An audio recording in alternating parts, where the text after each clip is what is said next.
بسم اللہ الرحمن الرحیم۔ آج کی ویڈیو میں ہم خیبر پختونخوا کے بہترین اردو شاعر غلام محمد قاصر کا تعارف ان کے بہترین اشعار کے ساتھ پیش کرنے جا رہے ہیں۔ جدید اردو غزل کے نامور شاعر غلام محمد قاصر 4 ستمبر 1944 کو ڈیرہ اسماعیل خان کے ایک شہر پہاڑپور میں پیدا ہوئے۔ آپ ایک شاعر ہونے کے ساتھ ساتھ ڈرامہ نگار، گیت نگار اور نقاد بھی تھے۔ آپ کے 3 شعری مجموعے شائع ہوئے جن کے نام تسلسل، 8واں آسماں بھی نیلا ہے اور دریائے گماں ہیں۔ آپ کا کلیات ایک شعر ابھی تک رہتا ہے کے عنوان سے 2009 میں شائع ہوا۔ آپ کے تحریر کردہ ڈرامہ سیریل تلاش اور بچوں کے کھیل بھوت بنگلہ نے بہت مقبولیت کمائی۔ آپ نے شاعری کے ساتھ ساتھ درس و تدریس کا سلسلہ بھی جاری رکھا۔ 1975 میں لیکچرار کے طور پر آپ کی تعیناتی ہوئی۔ جب آپ کا پہلا مجموعہ تسلسل چھپا تو ظفر اقبال جیسے شاعر نے بھی یہ کہا کہ میری شاعری جہاں ختم ہوتی ہے قاصر کی شاعری وہاں سے شروع ہوتی ہے۔ آپ کو 2007 میں صدارتی تمغہ برائے حسن کارکردگی ملا۔ آپ پاکستان کے وہ واحد ادیب ہیں جنہیں مرنے کے بعد تمغہ حسن کارکردگی سے نوازا گیا۔ اس کے علاوہ آپ نے پروین شاکر عکس خوشبو ایوارڈ برائے بہترین شاعری، وسیقہ اعتراف اردو ادب، بہترین نغمہ نگار ایوارڈ PTV، بولان ایوارڈ اور سردار عبدالرب نشتر ایوارڈ بھی حاصل کیے۔ آخر میں 3 ماہ تک جگر کے سرطان میں مبتلا رہنے کے بعد 20 فروری 1999 کو آپ خالق حقیقی سے جا ملے۔ PTV اور ریڈیو پاکستان نے آپ کی وفات پر تعزیتی پروگرام نشر کیے۔ اب ہم آپ کے شعری محاسن کا جائزہ لیں گے۔ غلام محمد قاصر اپنے ہم عصر شعراء میں ایک منفرد مقام رکھتے تھے اور اس کی وجہ ان کی شاعری کی وہ اہم خصوصیات ہیں جن پر اب ہم بحث کریں گے۔ سب سے پہلے جب ہم ان کی شاعری کا مطالعہ کرتے ہیں تو ہمیں کلاسیکیت اور رومانویت کا ایک حسین امتزاج دیکھنے کو ملتا ہے۔ غلام محمد قاصر کی شاعری میں دیگر غزل گو شعراء کی طرح زبان کے ساتھ اٹکھیلیاں نہیں ملتی، بلکہ لسانی تشکیلات کے باوجود آپ کے ہاں کلاسیکیت اور رومانویت کا خوبصورت امتزاج ملتا ہے۔ اس بات کو سمجھنے کے لیے لازمی ہے کہ ہم کلاسیکیت اور رومانویت کے بارے میں کچھ جان لیں۔ تو پہلے ہم یہ دیکھیں گے کہ رومانویت کیا ہے۔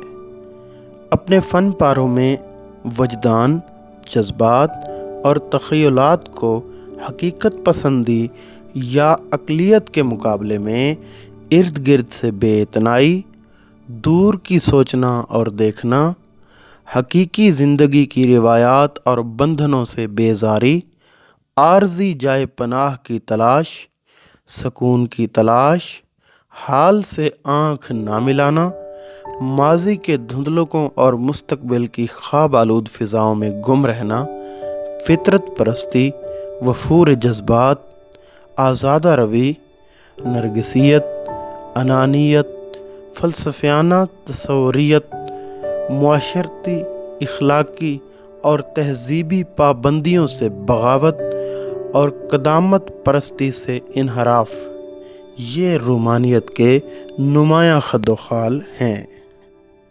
اب ہم بات کریں گے کلاسیکیت کی۔ کلاسیکیت دراصل رومانویت کی ضد ہے۔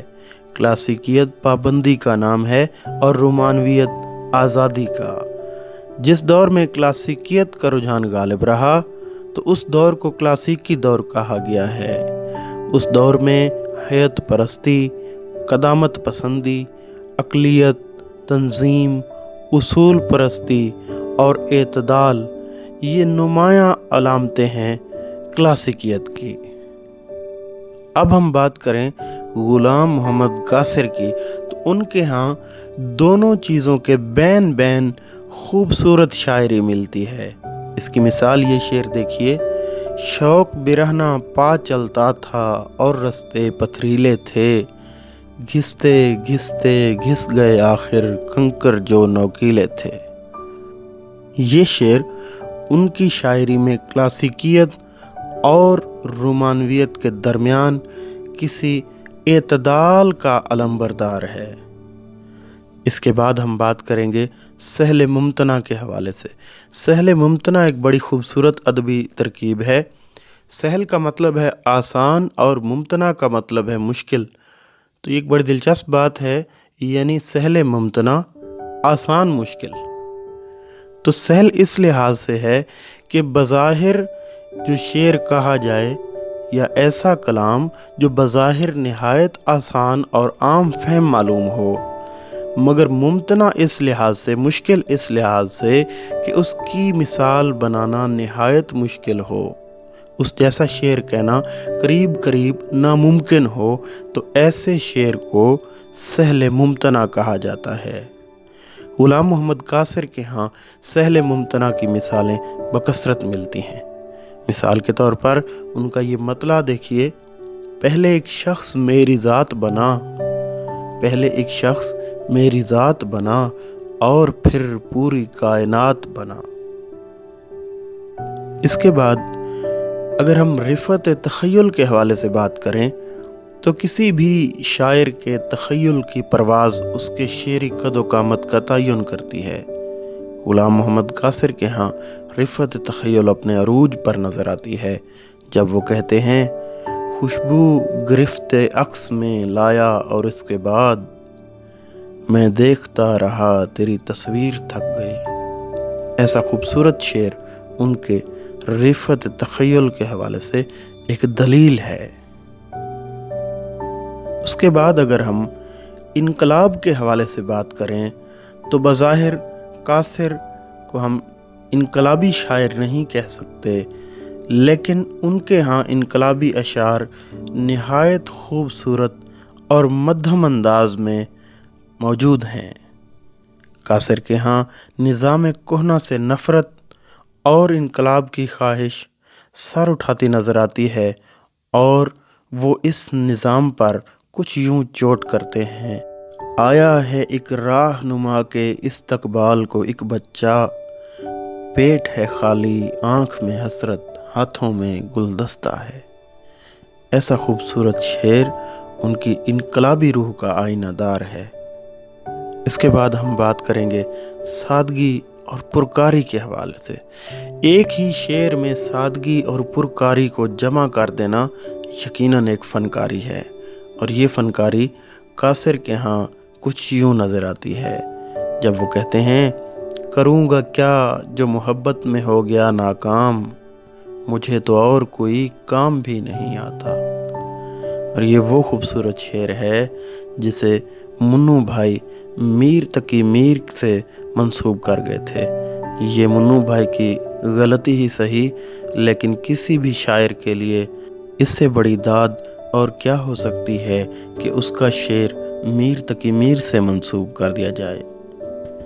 اس کے بعد ہم ان کے ہاں تغزل کے حوالے سے بات کریں گے۔ شاعر کے عام اوصاف کے علاوہ غزل کے شعر میں بعض خاص عناصر بھی پائے جاتے ہیں، جن میں نفاست، نزاکت، نکتہ سنجی، رمز و ایما، بے ساختگی، گداز، جذبے کا سوز و گداز وغیرہ شامل ہیں۔ ان کے مجموعے کو تغزل کہتے ہیں۔ تغزل ایک خیال انگیز اور درد مندانہ کیفیت کا نام ہے۔ یہ کلام کی ایک صفت ہے جو قاری کے اندر امید اور شک کے ملے جلے جذبات کو ابھارے۔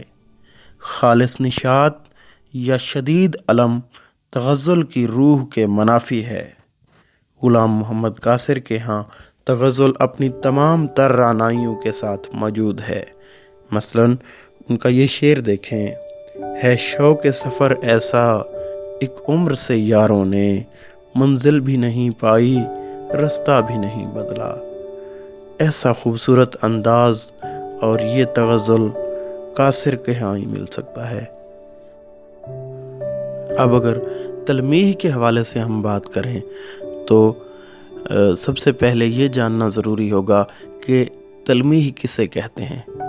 چند الفاظ میں کسی خاص تاریخی واقعے یا کسی شخصیت کی طرف اشارہ کرنا تلمیح کہلاتا ہے۔ قاصر نے تلمیح کا استعمال نہایت نفاست سے کیا ہے، اور اس کی مثال دیکھیے: بیکار گیا بن میں سونا میرا صدیوں کا، اس شہر میں تو اب تک سکہ بھی نہیں بدلا۔ ایسا خوبصورت تلمیح کا استعمال آپ کو غلام محمد قاصر کے ہاں ہی مل سکتا ہے کہ جس میں نفاست بھی ہے اور کہیں کوئی تصنع بھی نظر نہیں آ رہا۔ اس کے بعد ہمارے پاس اگلا جو پوائنٹ ہے قاصر کو ڈسکس کرنے کا، وہ ان کا کاٹ دار طنز ہے۔ غلام محمد قاصر جب اس معاشرے پر طنز کرتے ہیں تو اس کی کاٹ تلوار سے کم نہیں ہوتی۔ آج کا انسان انسانیت کی سطح سے گر کر دوسروں کے لیے باعث ایذا بن چکا ہے، اور اسی چیز پر قاصر کا طنز ملاحظہ فرمائیں: سارے سپیرے ویرانوں میں گھوم رہے تھے بین لیے، آبادی میں رہنے والے سانپ بڑے زہریلے تھے۔ یعنی اس شعر میں انہوں نے اپنے خاص انداز میں اس انسان کو کہ جو دوسروں کے لیے باعث آزار ہے، اسے سانپ سے بھی زیادہ زہریلا قرار دیا ہے، اور یہاں پر آپ کو ان کا طنز اپنے عروج پر نظر آتا ہے۔ اب ہم بات کریں گے کہ ان کے ہاں روایت اور جدت کا ایک حسین سنگم ہمیں نظر آتا ہے۔ وہ روایت میں قدامت پرستی اور جدت کے نام پر پھکڑ پن کے قائل نہیں ہیں۔ وہ روایت اور جدت کو توازن میں رکھتے ہوئے کچھ یوں گویا ہوتے ہیں: تیری آواز کو اس شہر کی لہریں ترستی ہیں، تیری آواز کو اس شہر کی لہریں ترستی ہیں، غلط نمبر ملاتا ہوں تو گھنٹوں بات ہوتی ہے۔ ایسا خوبصورت انداز کہ ایک ہی شعر میں ہمیں روایت سے جڑت بھی مل گئی اور جدید رنگ بھی ملا۔ تو یہ خوبصورت سنگم قاصر کی پہچان ہے۔ اور اگر ہم بات کریں دلکش انداز بیاں کے حوالے سے، تو انداز بیاں کسی بھی شاعر کے کلام کو مؤثر بنانے میں اہم کردار ادا کرتا ہے۔ غلام محمد قاصر کا انداز بیاں نہایت دلکش ہے۔ یہی دلکشی ان کے اشعار کو قاری کے دل کے قریب کرتی ہے۔ اس حوالے سے ان کا شعر ملاحظہ فرمائیں جو زبان زد عام شعر ہے: تم یوں ہی ناراض ہوئے ہو ورنہ میں خانے کا پتہ، ہم نے ہر اس شخص سے پوچھا جس کے نین نشیلے تھے۔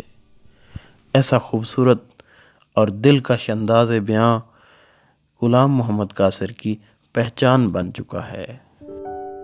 اس کے بعد ہم بات کریں گے صنعت تضاد کے استعمال کے حوالے سے۔ تو صنائع کا استعمال کسی بھی شاعر کے کلام کو خوبصورت بناتا ہے، اور ان میں سے ہر شاعر اپنے اپنے مزاج کے مطابق کسی نہ کسی صنعت کا استعمال کرتا ہے۔ قاصر کے ہاں صنعت تضاد کا استعمال نہایت خوبصورت معلوم ہوتا ہے۔ آپ جہاں بھی تضاد لاتے ہیں، شعر کی خوبصورتی کو چار چاند لگ جاتے ہیں۔ اور مثال کے طور پر یہ شعر دیکھیے: دن اندھیروں کی طلب میں گزرا، دن اندھیروں کی طلب میں گزرا، رات کو شمع جلا لی ہم نے۔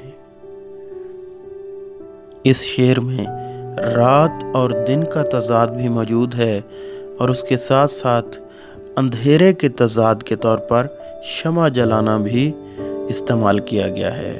تو ایک ہی شعر میں صنعت تضاد کا دوہرا استعمال ان کے شعر کو نہایت خوبصورت اور دلکش بنا رہا ہے۔ اب ہم بات کریں گے داخلیت کے حوالے سے۔ غلام محمد قاصر جب داخلی کیفیات بیان کرتے ہیں تو قاری کے دل کو چھو لیتے ہیں۔ ایسے میں حسن بیاں اور تغزل سونے پر سہاگے کا کام کرتے ہیں۔ اس کی مثال دیکھیں، بغیر اس کے اب آرام بھی نہیں آتا، وہ شخص جس کا مجھے نام بھی نہیں آتا، اسی کی شکل مجھے چاند میں نظر آئے، وہ ماہ رخ جو لبے بام بھی نہیں آتا۔ یہ وہ داخلی کیفیات ہیں جو قاصر کے کلام کو دلکش بناتی ہیں، خوبصورت بناتی ہیں۔ اس کے بعد ہم بات کریں گے ان کی حقیقت پسندی اور وسعت نظر کے حوالے سے۔ تو قاصر کی شاعری میں حقیقت پسندی اور وسعت نظر ایسی ہے جو انسانی نفسیات کی اتھاہ گہرائیوں میں آسانی سے اتر جاتی ہے۔ مثال کے طور پر یہ شعر دیکھیے، کیا کروں میں یقین نہیں آتا، کیا کروں میں یقین نہیں آتا، تم تو سچے ہو بات جھوٹی ہے۔ یہ شعر حقیقت پسندی کے ساتھ ساتھ تغزل کی خوبصورتی بھی اپنے اندر لیے ہوئے ہے۔ اب ہم بات کریں گے ان کے منفرد اسلوب کے حوالے سے۔ غلام محمد قاصر منفرد اسلوب کے حامل شاعر تھے۔ آپ کی خوبصورت مصرع سازی، سادہ انداز بیاں اور مضمون کا نیا پن آپ کو ایک منفرد صاحب اسلوب شاعر بناتا ہے۔ ایک شعر کی مثال دیکھیں، کون غلام محمد قاصر بیچارے سے کرتا بات، یہ چالاکوں کی بستی تھی اور حضرت شرمیلے تھے۔ ان کا یہ شعر اس قدر زبان زد عام ہوا کہ انہیں چالاکوں کی بستی کا شرمیلا شاعر کہا گیا اور اسی عنوان کے تحت ان پر مضمون بھی لکھا گیا۔ اس کے بعد ہم ان کی خوشگمانی کے حوالے سے بات کریں گے۔ قاصر ہر رومانوی شاعر کی طرح خوشگمان شاعر ہیں اور اپنی خوشگمانی کی وجہ بھی بتاتے ہیں۔ شعر ملاحظہ فرمائیں، یہ بھی ایک رنگ ہے شاید میری محرومی کا، کوئی ہنس دے تو محبت کا گماں ہوتا ہے۔ اور اسی طرح کسی بھی شاعر کے اندر کی کسک، محرومی اور حساسیت اس کے اندر ایک ادھورا پن پیدا کر دیتی ہے، اور یہی ادھورا پن قاصر کے ہاں بھی نظر آتا ہے۔ ان کے اندر کا ادھورا پن دیکھنے کے لیے ان کا یہ شعر دیکھیے، پیار گیا تو کیسے ملتے رنگ سے رنگ اور خواب سے خواب، ایک مکمل گھر کے اندر ہر تصویر ادھوری تھی۔ ایسی خوبصورت کیفیات کو دیکھتے ہوئے ہم کہہ سکتے ہیں کہ قاصر خوبصورت کیفیات کا شاعر تھا۔